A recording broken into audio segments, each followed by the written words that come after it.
to take page number 182, fuel for the machine. Listen. The steam engine provided the energy for machine. Steam could be produced by boiling water. For this, fire was needed to keep the fire burning. Wood or coal was needed. So, machines had to be filled with the wood or coal to assure a supply of steam engine. നമ്മൾ കഴിഞ്ഞ ക്ലാസ്സിൽ പറഞ്ഞ എന്തായിരുന്നു mass production എന്താന്ന് പറഞ്ഞു. പിന്നെ അതുപോലെ from stone to metal അല്ലെ, കല്ലിൽ നിന്ന് മെറ്റലിലേക്കുള്ള ആ ഒരു വരവിനെ കുറിച്ച് പറഞ്ഞു. നമ്മുടെ സ്റ്റീം എഞ്ചിൻ അല്ലെ, in 1769 steam engine was invented by James Watt അല്ലെ. അപ്പൊ നമ്മൾ പറഞ്ഞല്ലേ അങ്ങനെ the steam engine provided the energy for machine. The steam engine was invented in 1769 by ആരായിരുന്നു? James Watt. ജെയിംസ് വാട്ട് ആണ് 1769 സ്റ്റീം എഞ്ചിൻ കണ്ടുപിടിച്ചത്. അങ്ങനെ the steam engine provided the energy for machine. Steam engine എന്ത് ചെയ്യുന്നു? മെഷീന് വേണ്ട energy provide ചെയ്യുന്നത് steam engine ആണല്ലേ. Steam could be produced by boiling water. Steam എങ്ങനെ ഉണ്ടാവുക? വെള്ളം തിളപ്പിക്കുമ്പോ അല്ലെ, വെള്ളം തിളക്കുമ്പോഴാണ് എന്തുണ്ടാകുന്നത്? ഇതിനുള്ള ആവി, നീരാവി ഉണ്ടാകുന്നത്. ഫോർ ദിസ്, ഇതിനു വേണ്ടി എന്തൊക്കെ വേണം? സ്റ്റീം എഞ്ചിൻ പ്രവർത്തിക്കണമെങ്കിൽ എന്തൊക്കെ വേണം? ഫയർ വാസ് നീഡഡ്, തീ വേണം അല്ലെ, തീ വേണം. പിന്നെ to keep the fire burning, തീ കത്തിക്കണം. പിന്നെ wood or coal was needed, തീ കത്തിക്കാൻ വേണ്ട ഫയർ, തീ വേണം. അടുപ്പിൽ തീയൊക്കെ പിടിക്കാനുള്ള തീ നമുക്ക് കിട്ടണം. പിന്നെ എന്ത് വേണം? കത്തിക്കാൻ വേണ്ടി കോള്, കൽക്കരിയോ വിറകോ ഒക്കെ കത്തിച്ചിട്ടാണ് സ്റ്റീം എഞ്ചിൻ പ്രവർത്തിപ്പിക്കുക. അപ്പൊ അത് കത്തിക്കാൻ ആവശ്യമായ തീ വേണം അല്ലെ. യെസ്. അപ്പൊ ഇങ്ങനെ തീ കത്തിച്ചിട്ട് അതിൽ ഉണ്ടാവുന്ന വെള്ളം തിളപ്പിക്കുമ്പോൾ അതിന്റെ സ്റ്റീമാണ് എന്തിനു വേണ്ടി യൂസ് ചെയ്യുക? ഈ മെഷീൻസ് പ്രവർത്തിക്കാൻ വേണ്ടി യൂസ് ചെയ്യാം. So machines had to be filled with wood or coal to assure a supply of steam energy. Steam or energy. ഇപ്പൊ സ്റ്റീം അല്ലെങ്കിൽ എനർജി നമ്മൾ പറഞ്ഞു. Steam engine provide energy for machine. Machine ആവശ്യമായ energy provide ചെയ്യുന്നത് ആരാണ്? Steam engine ആണ്. അങ്ങനെ steam engine പ്രവർത്തിക്കണമെങ്കിൽ അടുപ്പിൽ എന്തുണ്ടാക്കണം? വൂഡ് അല്ലെങ്കിൽ കോള് നിറയ്ക്കണം. കൽക്കരിയോ വിറകോ കത്തിച്ചിട്ടാണ് സ്റ്റീം എഞ്ചിൻ പ്രവർത്തിക്കുക അല്ലെ. അങ്ങനെ വെള്ളം തിളപ്പിച്ചിട്ട് ആ സ്റ്റീമിൽ നിന്നാണ് സ്റ്റീം എഞ്ചിൻ പ്രവർത്തിക്കുക. Coal was the first fuel to be used in machine. മെഷീനിലെ ആദ്യമായി യൂസ് ചെയ്ത ഇന്ധനം എന്ന് പറയുന്നതായിരുന്നു കോളാണ്. കൽക്കരിയാണ് ആദ്യമായി മെഷീനിൽ ഉപയോഗിച്ച ഫ്യൂവൽ അല്ലെങ്കിൽ ഇന്ധനം. അപ്പൊ മെഷീനുകളിലെ ആദ്യമായി ഉപയോഗിച്ച ഇന്ധനം ഏതായിരുന്നു? Call. At first, coal deposits were easily available. Later, the demand for coal increased. Man kept digging deeper and deeper into the earth. Some coal mines today are 3 or 4 kilometers deep. However, as these deposits are limited, we have to search for other sources of energy. അങ്ങനെ ഈ steam engine പ്രവർത്തിക്കണമെങ്കിൽ കൽക്കരി വേണം. കൽക്കരി കത്തിച്ചിട്ടാണ് എന്തുണ്ടാക്കുക? Steam engine പ്രവർത്തിപ്പിക്കുക. അപ്പൊ ഒരുപാട് നാള് കൽക്കരി തന്നെ കണ്ടിന്യൂസ് ആയി യൂസ് ചെയ്യുമ്പോൾ കൽക്കരിയുടെ ഡെപ്പോസിറ്റ്സ് കുറയും അല്ലെ. നമ്മൾ സ്ഥിരമായി കൽക്കരി ഉപയോഗിച്ച് തന്നെ സ്റ്റീം എഞ്ചിൻ പ്രവർത്തിപ്പിക്കുമ്പോൾ കൽക്കരി കിട്ടാതാവില്ലേ അല്ലേ മക്കളെ? കിട്ടുവോ? കണ്ടിന്യൂസ് ആയി കൽക്കരി തന്നെ ഉപയോഗിക്കുമ്പോൾ കൽക്കരി കിട്ടുവോ? ഇല്ല, കൽക്കരിക്ക് ക്ഷാമം വന്നു. അങ്ങനെ എന്ത് ചെയ്തു? ഡിഗിങ് ഡീപ്പർ ആൻഡ് ഡീപ്പർ, ആഴത്തിൽ കുഴിക്കാൻ തുടങ്ങി. കൽക്കരി കാരണം ആഴത്തിലേക്കായി. അങ്ങനെ some mines are today are 3 or 4 kilometers. ഓരോ മൈനിങ്ങും 3 കിലോമീറ്റർ 4 കിലോമീറ്റർ ഒക്കെ ആഴത്തിലായി. 3-4 കിലോമീറ്റർ ഒക്കെ കുഴിച്ചിട്ട് കൽക്കരി എടുക്കാൻ തുടങ്ങി. അങ്ങനെ കണ്ടിന്യൂസ് ആയി കൽക്കരി എഞ്ചിന് വേണ്ടി, സ്റ്റീം എഞ്ചിൻ പ്രവർത്തിപ്പിക്കാൻ വേണ്ടി ഉപയോഗിച്ചപ്പോ കൽക്കരിയുടെ ലഭ്യത കുറഞ്ഞു. അങ്ങനെ അവർ പുതിയൊരു മെഷീൻ, പുതിയൊരു എനർജി കണ്ടെത്താൻ വേണ്ടി റെഡിയായി അല്ലെ. They wanted to adopt new energy, new fuel. Then mineral oil is an energy source for many machines. അങ്ങനെ എന്തിലേക്ക് വന്നു? കൽക്കരി മാറ്റി. കൽക്കരിയുടെ അഭാവം, കൽക്കരി കണ്ടിന്യൂസ് ആയി ഉപയോഗിക്കാൻ തുടങ്ങിയപ്പോ കൽക്കരിക്ക് കുറവ് വന്നപ്പോ അവര് പുതിയൊരു ഫ്യൂവലിലേക്ക് കടന്നു. അതാണ് mineral oil. Mineral oil is an energy source for many machines. Mineral oil was discovered in America in 1857. It is drilled from under the earth's surface. Then it refined into kerosene, diesel, petrol, spirit, etc. ഇവിടെ വരെ നമ്മൾ എടുത്തതായിരുന്നു അല്ലെ. അപ്പൊ mineral oil, അങ്ങനെ call സ്ഥിരമായി ഉപയോഗിച്ചു. Call കിട്ടാതായപ്പോ, കൽക്കരി കിട്ടാതായപ്പോ അവര് മിനറൽ ഓയിലിലേക്ക് വന്നു. മിനറൽ ഓയിൽ എന്ന് പറയുന്നത് it is an energy source for many machines. പല മെഷീനിൽ കുറെ മെഷീൻസ് ഉപയോഗിക്കുന്ന ഒരു എനർജിയാണ് ഇത് മിനറൽ ഓയിൽ. മിനറൽ ഓയിൽ ആദ്യമായി കണ്ടുപിടിച്ച എവിടെയാ? Mineral oil was first discovered in America. അമേരിക്കയിലാണ് ആദ്യമായി മിനറൽ ഓയിൽ കണ്ടുപിടിച്ചത്. ഏത് വർഷം? 1857. In 1857, mineral oil was discovered in America. It is built from under the earth surface. Mineral oil എന്തെടുക്കുന്നത്? ഭൂമി കുഴിച്ചിട്ട് ഭൂമി തുറന്നിട്ടാണ് എന്തെടുക്കുക? മിനറൽ ഓയിൽ എടുക്കുക. ഭൂമി ഡ്രിൽ ചെയ്തിട്ടാണ് മിനറൽ ഓയിൽ പുറത്തെടുക്കുക. അതിനുശേഷം then it is refined into kerosene. എന്ത് ചെയ്യും? ഈ മിനറൽ ഓയിലിനെ റിഫൈൻ ചെയ്യും. റിഫൈൻ ചെയ്തിട്ട് കെറോസിൻ, മണ്ണെണ്ണ, ഡീസൽ, പെട്രോൾ, സ്പിരിറ്റ് എന്നിവയാക്കി മാറ്റും. മനസ്സിലായോ ഇത്രയും? ഇപ്പൊ സ്റ്റീം എഞ്ചിനിൽ കോൾ ഉപയോഗിക്കും. കോളിന്റെ ലഭ്യത കുറഞ്ഞപ്പോ പുതിയൊന്ന് കൊണ്ടുവന്നു. അതാണ് മിനറൽ ഓയില്. മിനറൽ ഓയിൽ എങ്ങനെ കിട്ടും? ഭൂമി ഡ്രിൽ ചെയ്തിട്ടാണ് മിനറൽ ഓയിൽ എടുക്കുക. അത് ആദ്യമായി യൂസ് ചെയ്തത്, ആദ്യമായി കണ്ടുപിടിച്ചത് അമേരിക്കയിലാണ്. 1857 അമേരിക്കയിലാണ് ആദ്യമായി മിനറൽ ഓയിൽ കണ്ടെത്തിയത്. അതിനുശേഷം then refined into kerosene, petroleum, then spirit etc. അതിനുശേഷം ഈ മിനറൽ ഓയിലിനെ റിഫൈൻ ചെയ്ത് എന്താക്കി മാറ്റും? മണ്ണെണ്ണയോ പെട്രോളോ ഡീസലോ അല്ലെങ്കിൽ സ്പിരിറ്റ് ഒക്കെ ആക്കി മാറ്റും. ഒന്ന് വായിച്ചു നോക്കി. അത്രയും വായിച്ചു നോക്കി എല്ലാവരും.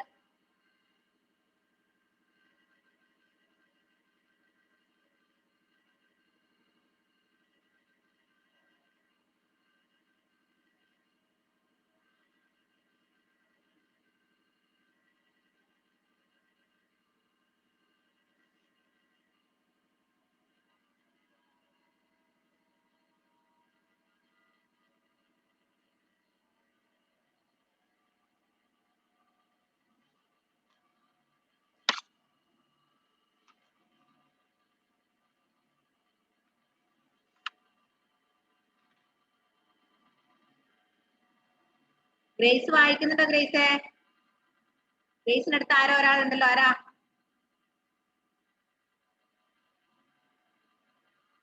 ഗ്രേസി അതാരാടാ?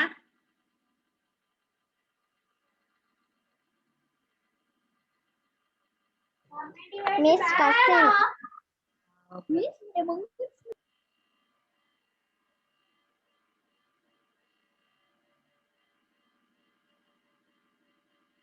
ഓക്കെ, വായിച്ചോ?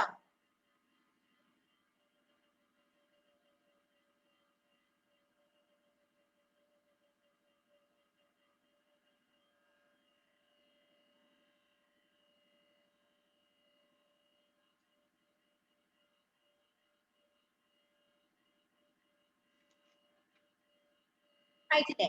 ഓക്കെ, നെക്സ്റ്റ് പാരഗ്രാഫ് എന്താ വായിക്ക? Gottlieb Daimler, a German scientist, invented in 1885 an engine which ran on petrol. This was soon developed for use in the first motor cars. Today, several vehicles run on petrol. ആദ്യം കൽക്കരി ആയിരുന്നു. കൽക്കരിക്ക് ശേഷം കൽക്കരിയുടെ ലഭ്യത കുറഞ്ഞപ്പോഴാണ് ഇതിലേക്ക് വന്നത്? Mineral ഓയിലിലേക്ക് വന്നത്. Mineral oil ഭൂമി കുഴിച്ചിട്ടെടുക്കും. എന്നിട്ട് അതെന്ത് ചെയ്യും? റിഫൈൻ ചെയ്തിട്ട് പെട്രോളോ അല്ലെങ്കിൽ ഡീസല് അല്ലെങ്കിൽ സ്പിരിറ്റ് അല്ലെങ്കിൽ കെറോസിനൊക്കെ ആക്കി മാറ്റും. അങ്ങനെ 1885 in 1885 Gottlieb Daimler, a German scientist, ഒരു ജർമ്മൻ ശാസ്ത്രജ്ഞനായ ഗോട്ട്ലീബ് ഡെയ്മ്ലർ എന്ന് പറയുന്ന വ്യക്തി 1885 എന്ത് കണ്ടുപിടിച്ചു? ആൻ എഞ്ചിൻ, ഒരു എഞ്ചിൻ കണ്ടുപിടിച്ചു. അതിന്റെ പ്രത്യേകത എന്താ അറിയോ? വിച്ച് റാൻ ഓൺ പെട്രോൾ, പെട്രോളില് ഓടുന്ന, പെട്രോൾ ഉപയോഗിച്ച് പ്രവർത്തിപ്പിക്കാൻ പറ്റുന്ന ഒരു എഞ്ചിൻ 1885 ആര് കണ്ടുപിടിച്ചു? ഗോട്ട്ലീബ് ഡെയ്മ്ലർ കണ്ടുപിടിച്ചു. This was soon developed for the use in the first motor car. ആദ്യമായിട്ട് ഏതിലാണ് യൂസ് ചെയ്തവര്? എഞ്ചിൻ, ഈ പെട്രോൾ ഓടുന്ന എഞ്ചിൻ ആദ്യമായി യൂസ് ചെയ്ത് കാറിലാണ് അദ്ദേഹം പരീക്ഷിച്ചത്. അദ്ദേഹം ഈ പെട്രോൾ ഉപയോഗിച്ചുള്ള കാറ് പ്രവർത്തിപ്പിച്ചു. Today several vehicles run on petrol. നമുക്കറിയാം ഇന്ന് പല വാഹനങ്ങളും ഓടുന്നത് ഏതിലാണ്? പെട്രോളിലാണ് അല്ലെ? പെട്രോൾ ഉപയോഗിച്ചാണ് പല വാഹനങ്ങളും ഓടിക്കുന്നത്. മനസ്സിലായില്ലേ? ഇപ്പൊ പെട്രോൾ എഞ്ചിൻ ആദ്യമായി കണ്ടുപിടിച്ച ആരായിരുന്നു? Sai Krishna? Gottlieb Daimler. In which year? 1885. In 1885, Gottlieb Daimler, he was a German scientist. അപ്പൊ ജർമ്മൻ ശാസ്ത്രജ്ഞനായ ഗോട്ട്ലീബ് ഡെയ്മ്ലർ എന്ന് പറയുന്ന വ്യക്തി 1885 ഒരു മെഷീൻ കണ്ടുപിടിച്ചു, ഒരു എഞ്ചിൻ കണ്ടുപിടിച്ചു. ആ എഞ്ചിൻ എന്ത് യൂസ് ചെയ്തത്? പെട്രോൾ ഉപയോഗിച്ച് പ്രവർത്തിക്കുന്ന ഒരു എഞ്ചിൻ 1885 ഗോട്ട്ലീബ് ഡെയ്മ്ലർ കണ്ടുപിടിച്ചു. അദ്ദേഹം ഒരു ജർമ്മൻ സയന്റിസ്റ്റ് ആണ്. അങ്ങനെ അദ്ദേഹം പെട്രോൾ ഉപയോഗിച്ചുള്ള കാർ ആദ്യമായി പ്രവർത്തിപ്പിച്ചു. ഇന്ന് നമുക്കറിയാം nowadays most of the vehicles are run with the help of petrol. Petrol ഉപയോഗിച്ചാണ് ഇന്ന് പല വാഹനങ്ങളും പോകുന്നത് അല്ലെ. പല വാഹനങ്ങളും നമ്മൾ ഇന്ന് പെട്രോൾ ആണ് ഉപയോഗിക്കുക. ഈ പെട്രോൾ ആദ്യമായി പെട്രോൾ ഉപയോഗിച്ച് എഞ്ചിൻ കണ്ടുപിടിച്ചത് ഗോട്ട്ലീബ് ഡെയ്മ്ലർ എന്ന് പറയുന്ന ജർമ്മൻ സയന്റിസ്റ്റ് ആണ് 1885. മനസ്സിലായില്ലേ? ലേറ്റർ പിന്നീട് Rudolf Diesel invented an engine that ran on another form of mineral oil. This oil then came to be named after him. Heavy trucks, railway engines, pumps, etc. run on diesel, which is cheaper than petrol. അപ്പോൾ 1885 in 1885 Gottlieb Daimler, a German scientist, he was invented petroleum engine അല്ലെ, an engine with petrol. അതിനുശേഷം after new engine was started, new engine was invented by Rudolf Diesel. Rudolf Diesel എന്ന് പറയുന്ന ഒരു വ്യക്തി എന്ത് കണ്ടുപിടിച്ചു? പുതിയൊരു എഞ്ചിൻ കണ്ടുപിടിച്ചു. അത് എന്ത് ഉപയോഗിച്ചാണ്? ഡീസൽ ഉപയോഗിച്ച് പ്രവർത്തിപ്പിക്കുന്ന ഒരു എഞ്ചിൻ ആര് കണ്ടുപിടിച്ചു? ഹന്ന? Rudolf Diesel. റുഡോൾഫ് ഡീസൽ എന്ന് പറയുന്ന ഒരു വ്യക്തി നമ്മുടെ പെട്രോൾ കണ്ടുപിടിച്ചതിന് ശേഷം അദ്ദേഹം ഡീസൽ ഉപയോഗിച്ച് പ്രവർത്തിപ്പിക്കാൻ പറ്റുന്ന ഒരു എഞ്ചിൻ കണ്ടുപിടിച്ചു. അത് ഹെവി ട്രക്സ്, റെയിൽവേ എഞ്ചിൻസ്, പമ്പിലൊക്കെ നമ്മൾ ഈ ഡീസൽ ഉപയോഗിച്ചാണ് പ്രവർത്തിക്കുന്നത്. അപ്പൊ പെട്രോൾ എഞ്ചിൻ കണ്ടുപിടിച്ചു, അതിനുശേഷം ഡീസൽ എഞ്ചിൻ കണ്ടുപിടിച്ചു. ഡീസൽ എഞ്ചിൻ കണ്ടുപിടിച്ചത് റുഡോൾഫ് ഡീസൽ ആണ്. അപ്പൊ അദ്ദേഹം ഈ ഡീസൽ കണ്ടുപിടിച്ചതിന് ശേഷമാണ് അദ്ദേഹത്തിന് എന്ത് പേര് കിട്ടിയത്? റുഡോൾഫ് ഡീസൽ എന്ന പേര് വന്നത്. മനസ്സിലായില്ലേ? അദ്ദേഹത്തിന്റെ പേരെന്തായി? Rudolf Diesel. അപ്പൊ ഡീസൽ എന്ന മിനറൽ ഓയിൽ ഉപയോഗിച്ച് അദ്ദേഹം എഞ്ചിൻ കണ്ടുപിടിച്ചു അല്ലെ. അതുകൊണ്ട് അദ്ദേഹത്തിന്റെ പേര് റുഡോൾഫ് ഡീസൽ. ഡീസലിന്റെ പ്രത്യേകത എന്താ അറിയോ? പെട്രോളിനെക്കാട്ടും വില കുറവാണ് ഇതിന്, ഡീസലിന്. Diesel is cheaper than petrol. പെട്രോളിനെക്കാട്ടും വില കുറവാണ് ഡീസലിന്. മനസ്സിലായില്ലേ? അപ്പൊ നമ്മൾ പറഞ്ഞു steam engine was invented in 1769 by James Watt. Then petrol അല്ലെ, petroleum engine was discovered in 1885 by Gottlieb Daimler. Then diesel engine was invented by Rudolf Diesel. അല്ലേ?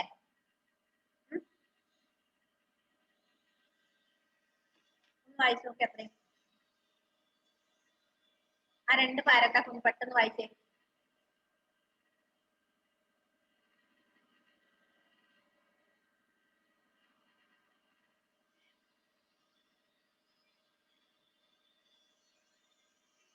അതിലെ വായിക്കാനാണ് പറഞ്ഞത്, നോക്കി നിൽക്കാനല്ല അതിലെ പറഞ്ഞത്. വായിച്ചേ.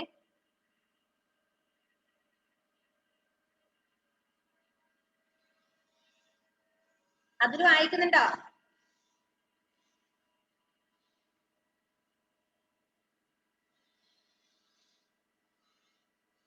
ഷിസ ഫാത്തിമ ഒന്ന് അൺമ്യൂട്ട് ചെയ്തേ മോളെ. ഷഹബാസ് എവിടെ പോയി? ഷഹബാസ്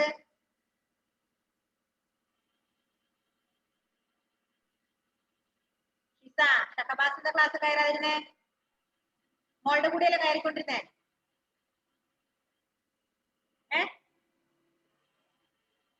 ഷഹബാസ് കേൾക്കുന്നില്ല.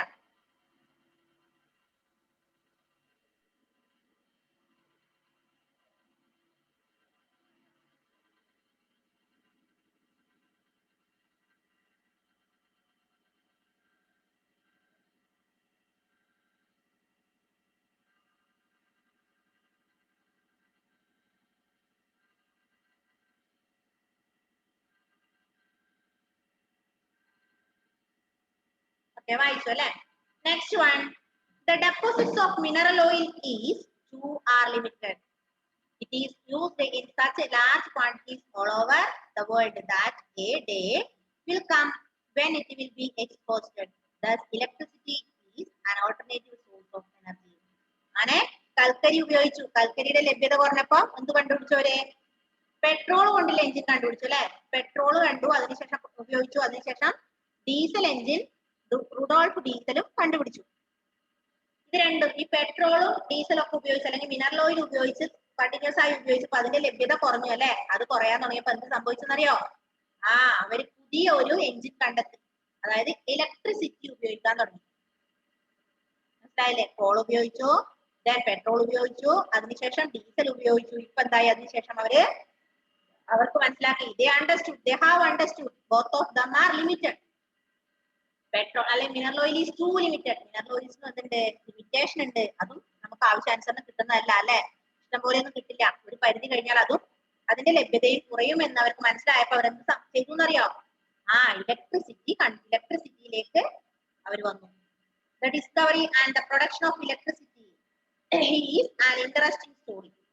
In the Netherlands, a man developed a toy called Leyden jar. The toy became very popular and he sold it at village fairs. The toy had two wires, one in a glass and other outside. Joining the two wires produced spark. In some cases, it produced a mild shock instead of spark. ഇലക്ട്രിസിറ്റിനെ കുറിച്ചുള്ള ഒരു കഥയാണ് ഈ പറയുന്നത്.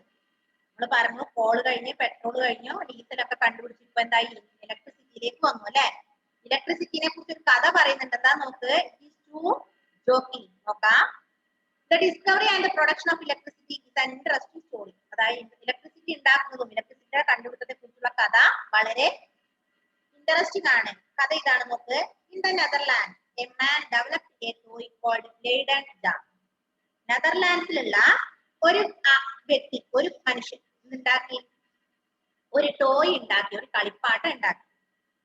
നെതർലാൻഡിലെ a man lived in Netherlands. He made a toy called Leyden jar. അദ്ദേഹം നെതർലാൻഡിലുള്ള ഒരാളുകള് ഒരു toy ഉണ്ടാക്കി, ഒരു കളിപ്പാട്ടം ഉണ്ടാക്കി. ആ കളിപ്പാട്ടത്തിന്റെ പേരായിരുന്നു എന്ത്? Leyden jar. Leyden jar എന്ന് പറയുന്ന ഒരു കളിപ്പാട്ടം. A toy became very popular. എന്ത് ചെയ്തു? അതിനുശേഷം ആ ടോയ്, ആ കളിപ്പാട്ടം വളരെ പ്രശസ്തമായി, വളരെ പോപ്പുലർ ആയി. And he sold it at village fairs. ഗ്രാമങ്ങളിൽ നടക്കുന്ന ഫംഗ്ഷനിലൊക്കെ അദ്ദേഹം ചെയ്യും ഈ Leyden jar എന്ന് പറയുന്ന ടോയ് വിൽക്കാൻ തുടങ്ങി. Then the toy had two wires. ആ ടോയ്ക്ക് എന്തുണ്ട്? രണ്ട് വയറുണ്ട്. വയറില്ലേ, നമ്മള് കണക്ട് ചെയ്യുന്ന വയറില്ലേ? നമ്മള് ഭക്ഷണം കഴിച്ചിട്ടുണ്ട് നിറയുന്ന വയറല്ല, സ്റ്റൊമക്ക് അല്ല, രണ്ട് വയർ, രണ്ട് കണക്ഷൻ നടത്തുന്ന രണ്ട് വയറുണ്ടായിരുന്നു. എന്നിട്ടോ one is in the glass. ഒന്ന് ഗ്ലാസ്സിലായിരുന്നു, ഒരു വയർ ഗ്ലാസ്സിലും, മറ്റേത് അതർ ഔട്ട്സൈഡ്, ഒന്ന് ഗ്ലാസ്സിനകത്തും ഒന്ന് ഗ്ലാസ്സിന് പുറത്തും. ഇപ്പൊ രണ്ട് വയർ തമ്മിൽ കണക്ട് ചെയ്തിട്ടുള്ള ഒരു ടോയ് ആണ് ആ മനുഷ്യൻ, നെതർലാൻഡിലുള്ള ആ മനുഷ്യൻ ഉണ്ടാക്കിയത്. മനസ്സിലായല്ലോ? നെതർലാൻഡിലെ ഒരു man, a man lived in Netherland. He made a toy with two wires. That toy is known as Leyden jar. Leyden jar എന്നാണ് ആ ടോയുടെ പേര്. Then this toy had two wires. One is in the glass, another one is outside the glass. ഒന്ന് ഗ്ലാസിനുള്ളിൽ fit ചെയ്തിട്ടുണ്ട്, മറ്റേ ഒന്ന് ഗ്ലാസിന് പുറത്തും. Then joining the two wires produced spark. രണ്ട് wire തമ്മിൽ കൂട്ടിമുട്ടിച്ചാൽ എന്ത് സംഭവിക്കും? ആ രണ്ട് വയർ തമ്മിൽ യോജിപ്പിക്കുമ്പോൾ സ്പാർക്ക്, മിന്നും അല്ലെ? മിന്നൽ ഉണ്ടാവും, സ്പാർക്ക് ചെയ്യും. Then in some cases, ചില കേസസില് it produced a mild shock. ചില സമയത്ത് ഇത് ഷോക്ക് ആയിരിക്കും അല്ലെ? Instead of spark. ചില സമയത്ത് സ്പാർക്ക് ഉണ്ടാവുന്നതിന് പകരം എന്ത് സംഭവിക്കും? അവിടെ ഷോക്ക്, ചെറിയൊരു ഷോക്ക് ഉണ്ടാവും. Okay. A scientist called Benjamin Franklin came to know about the Leyden jar. It set him thinking. He had observed lightning in the sky with much interest. The sparks or flashes in both cases looked similar. He set up an experiment to find out if this was really so. അങ്ങനെ രണ്ട് വയറ് തമ്മിൽ ഘടിപ്പിച്ച ഒരു toy നെതർലാൻഡിൽ ഒരാൾ കണ്ടുപിടിച്ചു. ആ ടോയിയുടെ ഒരു വയറ് ഗ്ലാസിനുള്ളിൽ ഫിറ്റ് ചെയ്തിട്ടുണ്ട്, മറ്റേ ഒന്ന് ഗ്ലാസിന് പുറത്താണ്. ഇത് രണ്ട് തമ്മിൽ കണക്ട് ചെയ്യുമ്പോൾ എന്തുണ്ടാവും? സ്പാർക്ക് ചെയ്യും, അത് മിന്നാൻ തുടങ്ങും. ചില സമയത്ത് ചെറിയ ഷോക്കായി മാറും. അങ്ങനെ ഫ്രാങ്ക്ലിൻ എന്ന പേര്, ബെഞ്ചമിൻ ഫ്രാങ്ക്ലിൻ ഒരു സയന്റിസ്റ്റ് ആണ്, ഒരു ശാസ്ത്രജ്ഞന്റെ പേരാണിത് ബെഞ്ചമിൻ ഫ്രാങ്ക്ലിൻ. ബെഞ്ചമിൻ ഫ്രാങ്ക്ലിൻ എന്ന പേരുള്ള ശാസ്ത്രജ്ഞൻ എന്ത് ചെയ്തു? ഈ ലീഡൻ ജാർ എന്ന് പറയുന്ന കളിപ്പാട്ടത്തെ കുറിച്ച് കേൾക്കാനിടയായി. അദ്ദേഹത്തിന് വളരെ അത്ഭുതമായി. He was surprise to heard about it. ഇതിനെ കുറിച്ച് കേട്ടപ്പോൾ അദ്ദേഹം വളരെ സർപ്രൈസ്ഡ് ആയിരുന്നു. കാരണം എന്താ? രണ്ട് വയർ തമ്മിൽ കണക്ട് ചെയ്തിട്ട് ഉള്ള ഒരു ടോയ് എന്ന് കേട്ടപ്പോൾ അദ്ദേഹത്തിന് വളരെ അത്ഭുതം തോന്നി. അദ്ദേഹം അതിനെ കുറിച്ച് ഇങ്ങനെ ചിന്തിച്ചു. He had observed lightning in the sky with much interest. അദ്ദേഹം എന്ത് ചെയ്തു? ആകാശത്തിൽ ഉണ്ടാകുന്ന മിന്നല്, മഴയൊക്കെ പോയി മിന്നലില്ലേ, അത് വളരെ ഇൻട്രസ്റ്റോടുകൂടി അതിനെ നിരീക്ഷിച്ചു. The sparks or flashes in the both cases looked similar. അങ്ങനെ അദ്ദേഹം മനസ്സിലാക്കി എന്താ? ആകാശത്തിൽ നിന്നുണ്ടാകുന്ന ഫ്ലാഷും ഈ രണ്ട് വയറ് തമ്മിൽ കണക്ട് ചെയ്യുമ്പോൾ ഉണ്ടാകുന്ന ഫ്ലാഷും ഏകദേശം സിമിലർ ആണ്, ഏകദേശം ഒരുപോലെയാണ് എന്ന് അദ്ദേഹം മനസ്സിലാക്കി. ഈ സെറ്റപ്പ് ആൻ എക്സ്പെരിമെന്റ്. അങ്ങനെ അദ്ദേഹം ഒരു എക്സ്പെരിമെന്റ് സെറ്റപ്പ് ചെയ്തു. To find out this was really so. ഇത് ശരിക്കും ഉള്ളതാണോ എന്ന് അറിയാൻ വേണ്ടി അദ്ദേഹം അതിനെ ഒരു പരീക്ഷണം ചെയ്തു. അത്രയൊന്ന് വായിച്ചു നോക്കി, ആ കഥയുടെ അത്രയൊന്ന് വായിച്ചു നോക്കിയാട്ടെ പെട്ടെന്ന്.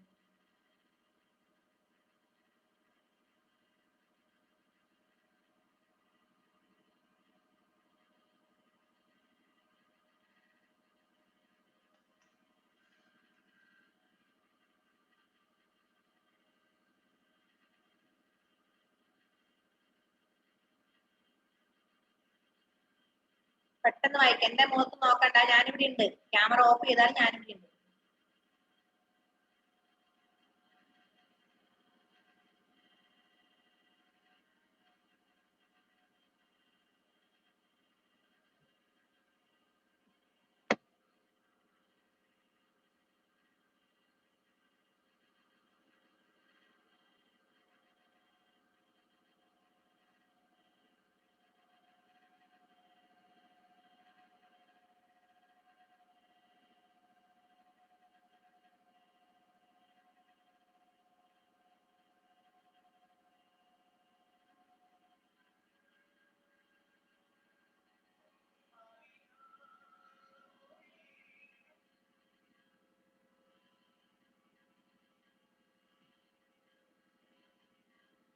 ഓക്കെ, വായിച്ചില്ലേ? Next paragraph. അങ്ങനെ അദ്ദേഹം ഒരു പരീക്ഷണം, ആകാശത്തിലെ മിന്നലിനെ നിരീക്ഷിക്കാൻ തുടങ്ങി. അതുപോലെ ഈ രണ്ട് വയർ തമ്മിൽ ഘടിപ്പിച്ചിട്ടുള്ള സ്പാർക്ലിംഗ് കത്തലും അദ്ദേഹം നിരീക്ഷിച്ചു. അങ്ങനെ Franklin made a paper kite and tied it to a strong silk thread. On a day when the sky was filled with the rain clouds, lightning and thunder, he stood under the balcony of a big house and flew his kite high into the sky. He had attached a piece of wire to his kite and a piece of metal at the other end of the thread. The moment there was a flash of lightning, he touched the metal piece and received a shock. അങ്ങനെ അദ്ദേഹം പരീക്ഷണത്തിൽ ഇറങ്ങിയല്ലേ, അദ്ദേഹത്തിന് വേണ്ട എന്ത് വേണം? പരീക്ഷിക്കണമായിരുന്നു. ഈ രണ്ട് വയറ് തമ്മിൽ സ്പാർക്ക് ചെയ്യുന്ന കാര്യം. അങ്ങനെ അദ്ദേഹം ഒരു പേപ്പർ കൈറ്റ് ഉണ്ടാക്കി, ഒരു പട്ടം അല്ലെ, ഒരു പേപ്പർ ഉപയോഗിച്ച് അദ്ദേഹം ഒരു കൈറ്റ് ഉണ്ടാക്കി. And tied it to a strong silk thread. എന്നിട്ട് എന്ത് ചെയ്തു? ആ പട്ടം, ആ കൈറ്റ് ടൈ ചെയ്തു, കെട്ടിവെച്ചു. എന്തുകൊണ്ട്? സിൽക്ക് ത്രെഡ് ഉപയോഗിച്ച് ആ പട്ടത്തിൽ കെട്ടി. On a day when the sky was filled with rain, clouds, lightning and thunder. ഒരു ദിവസം എന്ത് ചെയ്തു? ആകാശത്ത് നോക്കുമ്പോൾ നല്ല മഴക്കാറുണ്ട്, നല്ല മേഘങ്ങളുണ്ട്, അതുപോലെ ഇടി മുട്ടുന്നുണ്ട്, ഇടിയുണ്ട്, അതുപോലെ എന്താ മിന്നലും ഇടിയും മഴക്കാറൊക്കെ ഉള്ള ഒരു ദിവസം അദ്ദേഹം എന്ത് ചെയ്തു? He stood under the balcony for a big house. ഒരു വലിയ വീടിന്റെ ബാൽക്കണിയിൽ ഇങ്ങനെ നിന്നിട്ട് flew his kite high into the sky. അദ്ദേഹം വലിയ വീടിന്റെ ബാൽക്കണിയിൽ നിന്നിട്ട് അദ്ദേഹം എന്ത് ചെയ്തു? അദ്ദേഹം ഈ പേപ്പർ കൊണ്ട് ഉണ്ടാക്കി സിൽക്ക് നൂല് വെച്ച് കെട്ടിയ പട്ടം അദ്ദേഹം പറത്തി വിട്ടു. മനസ്സിലായോ? പറത്തി വിട്ടു. എന്നിട്ടോ he had attached a piece of wire of his kite. അദ്ദേഹത്തിന്റെ പട്ടം പറത്തി വിടുന്നതിന് മുമ്പ് അദ്ദേഹത്തിന്റെ പട്ടത്തിന്റെ ഒരറ്റത്ത് അദ്ദേഹം എന്ത് ചെയ്തിട്ടുണ്ടായിരുന്നു? ഒരു കഷ്ണം വയറ് ഘടിപ്പിച്ചിട്ടുണ്ടായിരുന്നു. മാത്രല്ല piece of metal at the other end of the thread. ഒരു അറ്റത്ത് വയർ ഘടിപ്പിച്ചിട്ടുണ്ട്, മറ്റേ അറ്റത്ത് ഒരു മെറ്റൽ കൊണ്ടുള്ള ഒരു ത്രെഡ്, മെറ്റൽ ഘടിപ്പിച്ചിട്ടുണ്ട്. ഒരറ്റത്ത് വയർ ഘടിപ്പിച്ചു, മറ്റേ അറ്റത്ത് മെറ്റൽ ഫിറ്റ് ചെയ്ത ഒരു കൈറ്റ് ആയിരുന്നു അദ്ദേഹം പറത്തി വിട്ടത്. Then the moment there was a flash of lightning, ഇടി അല്ലെങ്കിൽ മിന്നെ ഉണ്ടായ സമയത്ത് he touched the metal piece and received a shock. ഇടി ഉണ്ടായ സമയത്ത്, മിന്നുണ്ടായ സമയത്ത് എന്ത് ചെയ്തു? ഈ മെറ്റൽ പീസ് വയറിന് മുട്ടി അല്ലെ. ഒരറ്റത്ത് വയറും ഒരറ്റത്ത് മെറ്റൽ പീസും ആയിരുന്നു. അത് രണ്ടും തമ്മിൽ കൂട്ടിമുട്ടിയപ്പോ എന്തുണ്ടായി? അവിടെ ഷോക്ക് ഉണ്ടായി. കഥ മനസ്സിലായോ? ഇത്രയും ഞാൻ പറഞ്ഞ കാര്യം മനസ്സിലായോ?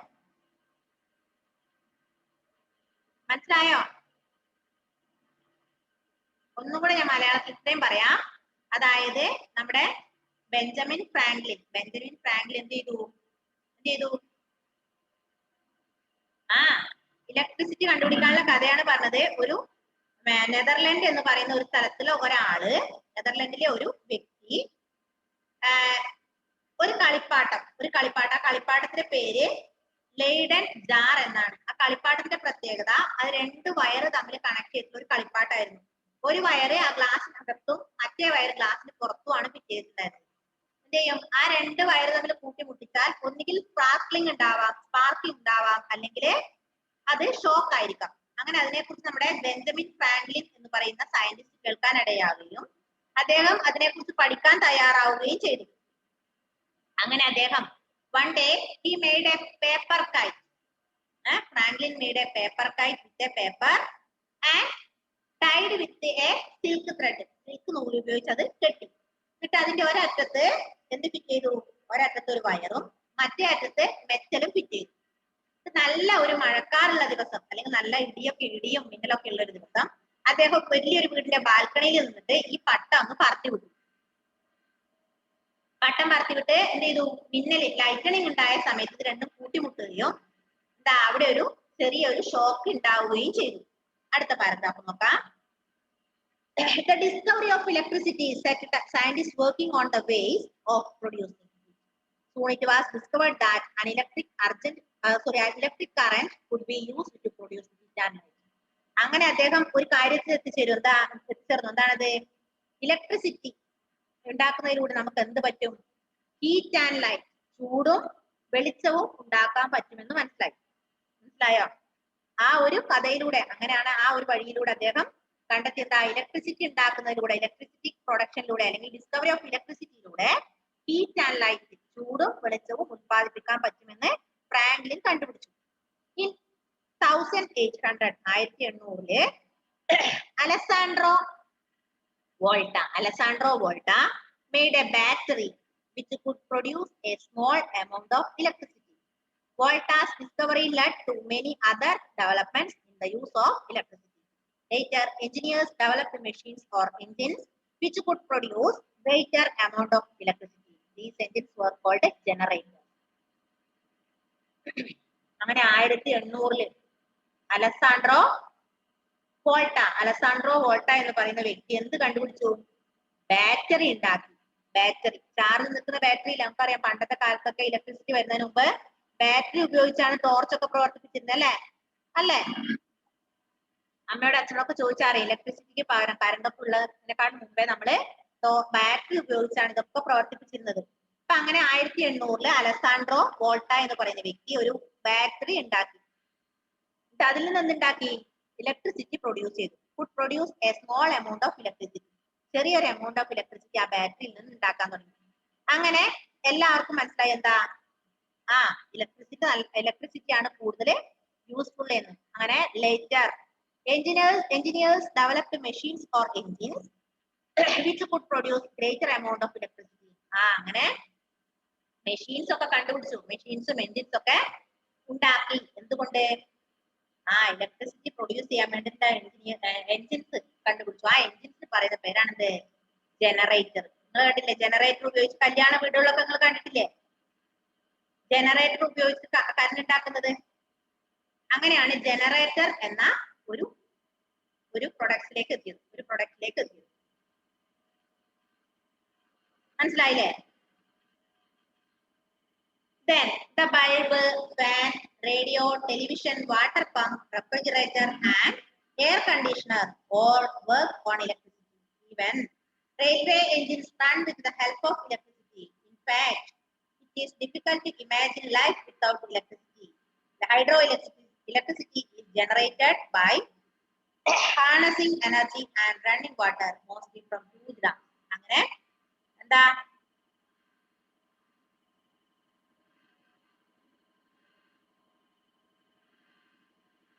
ബൾബ് ഫാൻ റേഡിയോ ടെലിവിഷൻ അങ്ങനെ വാട്ടർ പമ്പ് റെഫ്രിജറേറ്റർ ഇങ്ങനെയൊക്കെയുള്ള സാധനം നമുക്കറിയാം. ടി വി ആയാലും ഫാൻ ആയാലും ഫ്രിഡ്ജ് ആയാലും ഇതൊക്കെ പ്രവർത്തിക്കണമെങ്കിൽ എന്ത് വേണം കറണ്ട് വേണം അല്ലെ. അങ്ങനെയാണ് ഹൈഡ്രോ ഇലക്ട്രിസിറ്റി എന്ന പൊടിയിലേക്ക് വന്നത്. എന്താ ഹൈഡ്രോ ഇലക്ട്രിസിറ്റി എന്ന് പറഞ്ഞാല് ഡാമിലൊക്കെ വെള്ളം കൊണ്ട് എന്തുണ്ടാക്കുന്നുണ്ട്, ഇലക്ട്രിസിറ്റി പ്രൊഡ്യൂസ് ചെയ്യുന്നുണ്ട് അല്ലെ. അപ്പൊ ഡാമിലൊക്കെ വെള്ളം ഉപയോഗിച്ച് ഇലക്ട്രിസിറ്റി പ്രൊഡ്യൂസ് ചെയ്യുന്നതിന് നമ്മൾ എന്ത് പറയാ, ഹൈഡ്രോ ഇലക്ട്രിസിറ്റി എന്ന് പറയാം. മനസ്സിലായില്ലേ? പിന്നെ മിസ് പറഞ്ഞ കഥ മനസ്സിലായോ? മനസ്സിലായില്ല കഥ എങ്ങനെയാന്ന്? ഹൈഡ്രോ ഇലക്ട്രിസിറ്റി പറഞ്ഞ എന്താ? Electricity generated by harnessing energy from running water. വെള്ളം ഒഴുകുന്ന വെള്ളത്തിൽ നിന്ന് ഉണ്ടാക്കുന്ന ഇലക്ട്രിസിറ്റിക്ക് പറയുന്ന പേരാണ് എന്ത്, ഹൈഡ്രോ ഇലക്ട്രിസിറ്റി. മനസ്സിലായില്ലേ മക്കളെ?